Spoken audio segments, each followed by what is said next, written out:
know Joe well, but from what you shared, I can tell this sounds like an event he would appreciate and enjoy. He would enjoy talking with all of y'all and sharing, and I appreciate learning the stories and a little bit about him.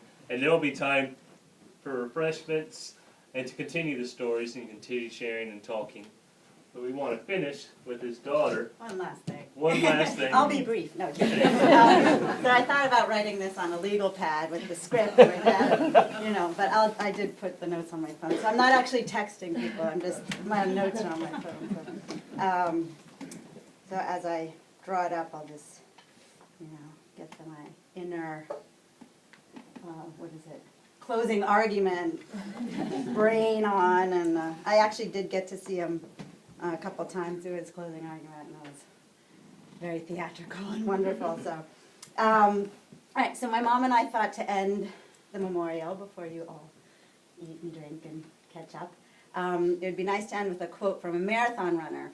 So I went on Google and tried to find a quote that, reminded me of my dad. So here it is. So Fred LeBow, who's a New York City Marathon co-founder. So the marathon is a charismatic event. It has everything. It has drama. It has competition. It has camaraderie.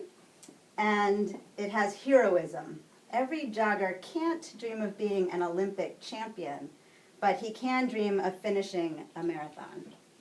So I was walking with Dad one day, and I asked him, why did you become a criminal defense attorney? And I was thinking he'd say some valiant story about, defending the innocent, something like this, right? And he said, well, I was in London. I'm not sure what I was going to do next. And he was watching Perry Mason on TV. And he loved the drama and the excitement. He said, okay, I'm going to law school. So he loved the drama, right? In both marathons and of law. And as far as competition, he would train in Rock Creek Park, as Richard had mentioned. And he would look for a runner he knew he could catch up with them, but not too far ahead, and he would jog just fast enough to catch up with them, and then the next runner, and then the next runner. So, as Richard said, yeah, right? How did you beat me, Joe? Well, a little competition. And then, as a civil lawyer, he would squeeze every last dollar out of the insurance company. And he told me one day that the lawyers in his office would meet after work and kind of chat about how much money they got out of the insurance companies. And, I'll just say that I think this competitive streak helped him become a very good negotiator in civil law. So, but most of all, he loved the camaraderie. And I think from the stories you heard today, he loved getting a cup of coffee. And sometimes I think he went down to the court just to go to the cafeteria and get a cup of coffee with whoever was there. And but the funny thing was, I remember him getting dressed up in his Hawaiian shirt, dress pants, and cheap Walmart shoes, with a smile on his face. I'm like, Dad, where are you going in this outfit? And he's like, I'm going to the jail.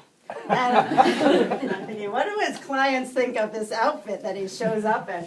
But I think he actually loved the camaraderie, even of his clients, down at the jail. So camaraderie of both. And then also when he was training in Rock Creek Park, I would run with him sometimes, and not nearly marathon distance, but good 5 miles. Anyways, he would say hi to everyone. I was like, this guy, this guy.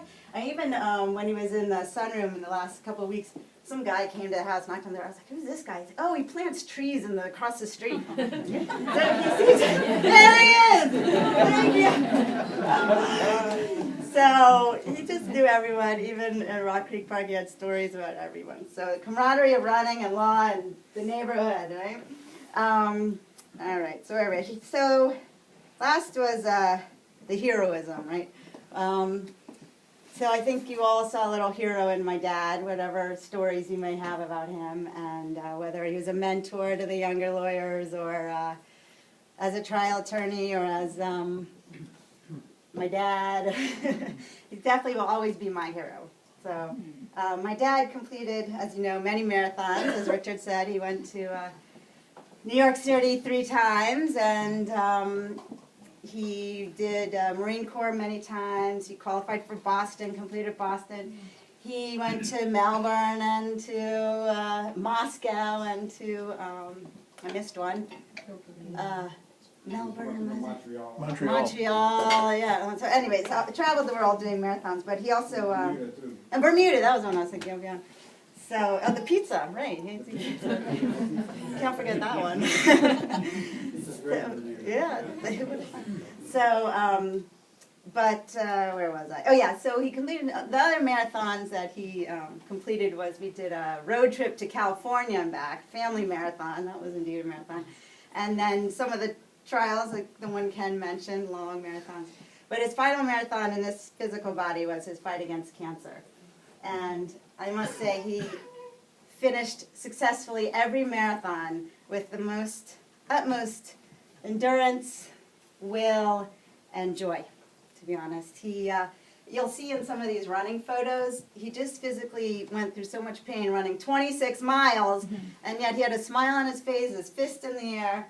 And you know, the last couple weeks at home, his brother was here. I haven't seen Uncle Rick for 20 years, and he came and he was talking to Dad. And my dad couldn't talk that much at that point. He was kind of tired, but he would crack these one-liners, and the whole room would laugh. It was really funny. And then my sister would say, "Dad, smile for the camera," and he'd just perk up and his big smile. So I know wherever he is, his next marathon, whatever that may be, he's going to enjoy the drama, the excitement, the competition, and the camaraderie. And I know he'll finish that marathon, whatever his next marathon is, with charisma and joy. So I want to thank you all for coming. As you can tell, my dad, even in pain, he showed us there's joy even in pain. So thank you for your stories and your presence here today, and all the emails and the flowers and the love that has come into this house. We greatly appreciate it. So that's all I have to say. Thank you, and enjoy food and drinks, and thanks for coming.